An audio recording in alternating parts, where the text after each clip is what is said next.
India இந்துக்களுக்கு சொந்தம், இந்த மண் முஸ்லிம்களுக்கு சொந்தம் அல்ல என்று ஒரு பிரச்சனையை கிளப்பி பல இனக்கலவரங்களை விளைவித்தார்கள். பின்னர் நாங்கள் கேட்டுக்கொண்டது, இந்தியா இந்துக்களுக்கு சொந்தமா, இந்துக்கள் இந்தியாவுக்கு சொந்தமா என்ற பிரச்சனையை நாங்கள் துருவி துருவி ஆராய்ந்து இவர்கள் எங்கிருந்து வந்தார்கள், இப்படி ஒரு மதம் இருக்கிறதா இந்தியாவில், இருந்ததா, ஆதியில் இந்தியாவை ஆண்டவர்கள் திராவிடர்கள், திராவிடர்களுக்கு பின்னால் மௌரியர்கள், மௌரியர்களுக்கு பின்னால் குப்தர்கள், அதன் பின் முகலாயர் ஆட்சி 800 ஆண்டு காலம் இருந்தது. அவ்வளவுதான் வரலாற்று சுவடுகளே அங்கு உள்ளன.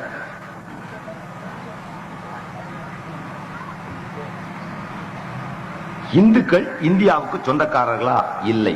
இந்துக்கள் என்ற வார்த்தை ஆசியா கண்டத்தின் மத்திய தரைக்கடலில் மத்திய ஆசியாவிலிருந்து கைபர் போலண்ட் பேசேஜ் வழியாக இந்தியாவுக்குள் வகுந்து ஆரிய இனங்கள் அங்கு இருக்கிற திராவிடர்களை அழித்துவிட்டு இந்த ஆரிய கலாச்சாரத்தை பரப்பினார்கள். அதற்கு முன் கிட்டத்தட்ட இஸ்லாமிய நெறியோடு கூடிய ஏகதேவ வணக்க வழிபாடுதான் திராவிடர்களுடைய பரம்பரையிலே இருந்தது. அங்கு குடி கிடையாது.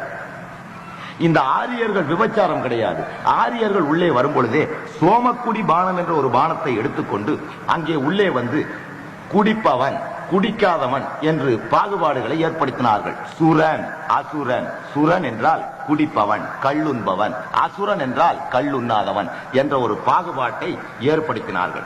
பின்னர் நாளடைவில் ராஜாக்களிடம் சென்று சாஸ்திர வேத இதிகாசங்களை புகுத்தி மெதுவாக தமிழனின் திராவிடனின் அழகான பாரம்பரியத்தை அழித்து விட்டார்கள். நாங்கள் எல்லாம் ஒரு காலத்தில் சுமார் 2000 ஆண்டுகளுக்கு முன் திராவிடர்களாக இருந்தவர்கள். இந்த இந்து மதத்தின் வேதா வேதங்களை கண்டபின், எங்களை எல்லாம் அவர்கள் குத்திய முத்திரையை கண்டபின் எங்கள் முன்னோர்கள் சிறந்த ஒரு மார்க்கம் தேவை என்று 1200 ஆண்டுகளுக்கு முன் முடிவு செய்தார்கள். அதன் பலன் வியாபாரத்திற்கு வந்த அரபு மக்களிடம் அவர்களுடைய மத கலாச்சாரங்களை எல்லாம் கண்டு அவற்றில் சமத்துவமும் சகோதரத்துவம் இருக்கிற ஒரு மார்க்கத்தை தேர்ந்தெடுக்க வேண்டும் என்ற எண்ணத்தோடு இஸ்லாமிய மார்க்கத்தை அரபு தேசத்திலிருந்து நாங்கள் இறக்குமதி செய்து கொண்டோமே தவிர, நாங்கள் இன்னும் பிறப்பால் இந்தியர்கள், இனத்தால் திராவிடர்கள், மதத்தால் முஸ்லிம்கள், மொழியால் தமிழர்கள் என்ற ஒரு கோட்பாடின் கீழ் வாழ்ந்து வருகிறோம். ஆனால் அந்த மண்ணின் சொந்தக்காரர்கள் நாங்கள். நாங்களே அரபியர்கள் அல்ல, அந்த மண்ணுக்கு சொந்தக்காரர்கள். Sons of the soil. இவன் அந்த மண்ணுக்கே சொந்தம் இல்லாதவன் எங்களை பாகிஸ்தானுக்கு போ, அரபு தேசத்துக்கு போ என்று ஒரு புலி வேஷம் போட்ட போதுதான் திருப்பி எடுத்து பிடிச்சு அடிச்சோம். யாரடா போக சொல்ற, ஏன்டா போக சொல்ற, நாங்க இந்த மண்ணுக்கு சொந்தக்காரர்கள், உங்களை மாதிரி இன்னொரு தேசம் வந்தவன் அல்ல. நாங்க இஸ்லாத்தை ஏத்துக்கோ, இப்லீஸ் ஏத்துக்கோ, அது எங்களுடைய சொந்த உரிமை, நீ யாரா கேட்கறதுன்னு திருப்பி பிடிச்சோம். அடிச்ச உடனேதான் பல நிகழ்ச்சிகள் ஒத்து வந்துச்சு. நாங்க குனிஞ்சு குனிஞ்சு குனிஞ்சு குனிஞ்சு ஒவ்வொரு பள்ளிவாசல்லையா கொண்டு வந்து புத்த வச்சுக்கிட்டே இருந்தாங்க. அப்புறம் தான் நிமிர்ந்து அடிக்க ஆரம்பிச்ச உடனேதான் எங்களுக்கு வீரமும் விவேகமும் பிறந்தது.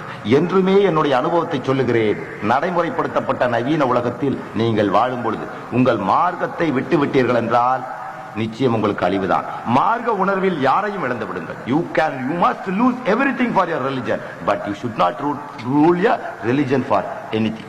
அதுதான் ஒரு பாலிசியா எடுத்தோம். அப்படியே ஒரு டீம் வளர்த்தோம். வளர்த்தி ஒவ்வொரு துறையிலும் புகுந்து எங்களுடைய உரிமைகளை தட்டி கேட்டோம். அந்த மண்ணுக்கு சொந்தக்காரர்கள் என்ற முறையில் தட்டி கேட்ட போது அவர்கள் எங்களை எதிர்க்க முடியாமல் பெருமானார் ஸல்லல்லாஹு அலைஹி வஸல்லம் அவர்கள் மீது களங்கங்களை எல்லாம் கற்பித்தார்கள். கண்ட புனைச்சுருட்டுக்களை எல்லாம் கிறிஸ்துவர்களிடமிருந்து கற்றுக்கொண்டு வந்து அவர்கள் ஐரோப்பா முழுவதும் எழுதி வைத்த புனைச்சுருட்டுக்கள் அவற்றை எல்லாம் எடுத்துக்கொண்டு வந்து உள்ளூரிலே பிரிண்ட் அடித்து அவர்கள் விநியோகம் செய்ய ஆரம்பித்தார்கள். அதன் பின்னால் தான் நாங்கள் அவர்களுடைய மார்க்கத்தையும் மதத்தையும் படித்து அதில் உள்ள அனாச்சாரங்கள் அசிங்கங்களை எடுத்து வெளிப்படுத்தினோம். வெளிப்படுத்ததின் விளைவு 80ஆம் ஆண்டிலிருந்து 18% இருந்த நாங்கள் கிட்டத்தட்ட இந்த 7 ஆண்டுகளில் 2% பேர் கூடியிருக்கிறார்கள். நாம் மத வெறியர்களா என்று முதலில் ஆராய்ச்சி செய்து பார்த்தோம். நாம் மத வெறியர்கள் அல்ல. இஸ்லாத்தை ஆண்ட மன்னர்களிலேயே, இந்தியாவை ஆண்ட மன்னர்களிலேயே முஸ்லிம்கள் தான் அதிகமாக இந்தியாவில் ஆட்சி செய்திருக்கிறார்கள். முகலாய பேரரசு 800 ஆண்டு காலம் இந்தியாவை ஆண்டிருக்கிறது.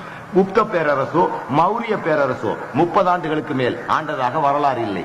சேர சோழ பாண்டிய மன்னர்கள் கூட அதிகம் ஆண்ட மன்னன் 33 ஆண்டுகள் தான் ராஜராஜ சோழன் ஆண்டதாக வரலாறு இருக்கிறது. ஆக இஸ்லாம் அங்கு ஆண்டதா என்றால் இல்லை. முஸ்லிம்களுடைய ஆட்சி 800 ஆண்டு காலம் இருந்தது. ஆனால் நம்மை மதவெறியர்கள் என்றார்கள். 800 ஆண்டு காலம் இந்தியாவை ஆண்டும் இன்னும் நாம் இந்திய ஜனத்தொகையில் 18% இருக்கிறோம். எவ்வளவு? 18%. நாம் மதவெறியர்களாக இருந்திருந்தால், மதத்தை பரப்ப நினைத்திருந்தால், கட்டாயம் என்பது எங்களுடைய இஸ்லாத்தில் அனுமதி இருந்திருந்தால் இன்று ஒரு காபியர் கூட இந்தியாவில் இல்லாதிருப்பார்கள். ஆனால் டாலரன்ஸ், பேஷன்ஸ் இருந்ததுனால நம்மளுடைய மெக்னானிமிட்டி நம்ம 18% இருந்தும் நமக்கு மத வெறியன் என்ற ஒரு பட்ட பெயரை சூட்டி விட்டார்கள். அதையெல்லாம் சுத்தப்படுத்த வேண்டிய கட்டாய நிலைக்கு நாங்கள் தள்ளப்பட்டோம். அதனால முள்ளாலதான் எடுக்க முடியும். இது உலகத்துல மாற்ற முடியாத ஒரு நியத். அதனால நம்ம அதை பேசாத இதை பேசாத நீங்க என்ன அட்வைஸ் பண்ண கூடாது. எதையும் நாங்க பேசித்தான் தீர வேண்டிய ஒரு சூழ்நிலை. உனக்காக வாழ்வை ஏற்படுத்தி என் இளமையவே தியாகம் செய்து